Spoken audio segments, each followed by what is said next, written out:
Hai semuanya, selamat datang. Hari ini kita bakal bahas sesuatu yang keren banget yang sebenarnya nentuin banyak hal di dunia ini. Geopolitik.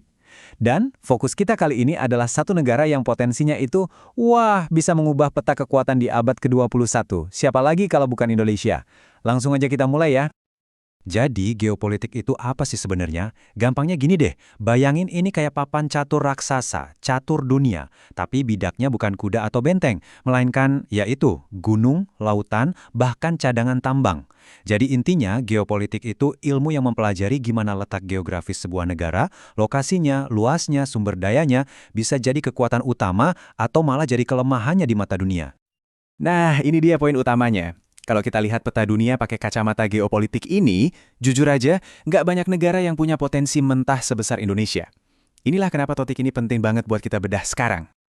Oke, kita mulai dari kartu asnya Indonesia. Sesuatu yang paling kelihatan jelas di peta dan nggak bisa dibantah. Lokasinya. Ini nih yang bikin Indonesia sering disebut sebagai persimpangan dunia. Coba deh, lihat petanya. Indonesia itu bukan cuma dekat dari pusat keramaian, tapi dia adalah pusatnya. Dia membentang di antara dua benua kan? Di utaranya ada kekuatan ekonomi Asia, di selatannya ada Australia yang kaya sumber daya, plus diapit sama dua samudra paling sibuk di dunia, Pasifik dan Hindia. Beneran deh, nggak ada tempat lain di planet ini yang kayak gini. Nah, karena posisinya yang unik banget ini, para ahli strategis sering bilang Indonesia itu jalan pintas utama maritim dunia. Coba bayangin deh, semua kapal kargo yang bawa barang dari timur ke barat, sebagian besar mau nggak mau harus lewat perairan Indonesia, terutama lewat titik-titik super penting kayak Selat Malaka. Nah, di sini kita bisa lihat keuntungannya jelas banget. Karena ada di persimpangan ini, artinya Indonesia punya akses VIP lah ya ke pasar-pasar di belahan bumi utara dan selatan. Jadi, Indonesia itu bukan cuma negara, tapi lebih kayak jembatan.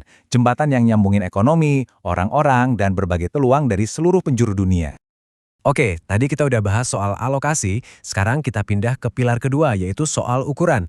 Seberapa besar sih sebenarnya negara ini? Percaya nggak percaya nih? Kalau cuma dihitung dari luas daratannya aja, Indonesia itu ada di peringkat 15 terbesar di dunia. Ini bukan negara kecil, kita ngomongin skala benua. Sebuah negara kepulauan yang luasnya luar biasa. Sekarang, kita lihat garis pantainya.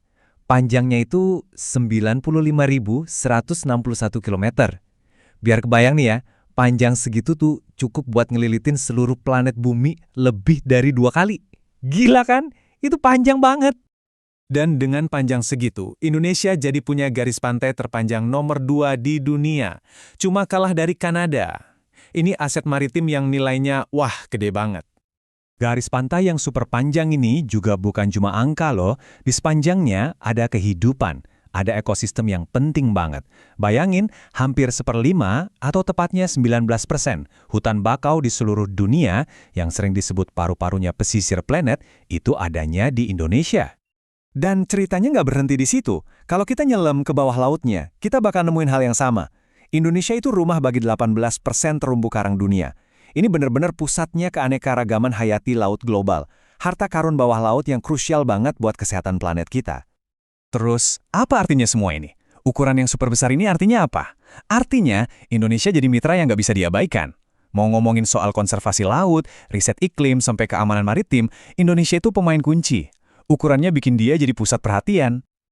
Oke, pilar pertama, lokasi. Pilar kedua, ukuran. Sekarang kita masuk ke pilar ketiga, dan ini nggak kalah pentingnya.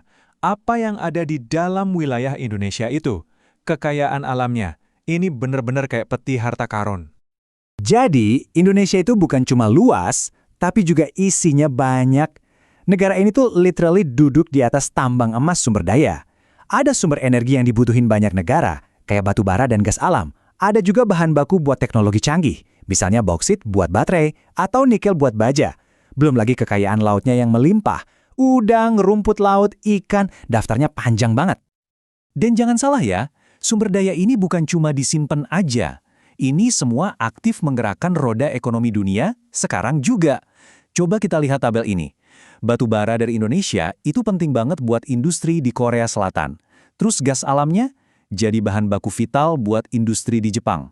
Nah, bauksitnya ini krusial banget buat Tiongkok, terutama buat bikin baterai yang kita pakai di mana-mana, dari mobil listrik sampai HP di tangan kita. Intinya gini, Bahan mentah dari Indonesia itu udah jadi bagian dari hidup kita sehari-hari, sadar atau enggak? Mulai dari pabrik yang bikin mobil, sampai barang elektronik yang ada di kantong kita, kemungkinan besar ada sentuhan Indonesia di dalamnya. Oke, sekarang mari kita tarik benang merahnya. Kita gabungin semua potongan puzzle ini, kita lihat gimana ketiga pilar kekuatan tadi bersatu dan menciptakan potensi yang, ya, luar biasa. Jadi, ini dia rangkumannya. 3 pilar utama kekuatan geopolitik Indonesia. 1. Lokasi strategis di tengah-tengah jalur perdagangan dunia.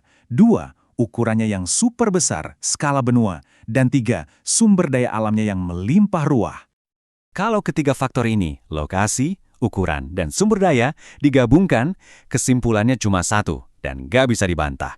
Indonesia itu bukan sekedar titik di peta dunia. Dia adalah negara poros. Mitra yang kerjasamanya sangat dibutuhkan, baik untuk ekonomi maupun keamanan, oleh negara-negara lain di seluruh dunia. Dan ini membawa kita ke pertanyaan penutup, mungkin yang paling penting dari semuanya. Dengan semua kartu geopolitik yang begitu kuat di tangan, lokasi super strategis, ukuran raksasa, dan sumber daya yang krusial, pertanyaannya sekarang bukan lagi apakah Indonesia akan jadi kekuatan dunia, tapi bagaimana Indonesia akan menggunakan semua kekuatan itu untuk ikut membentuk wajah dunia di abad ke-21 ini. Sesuatu untuk kita pikirkan bersama.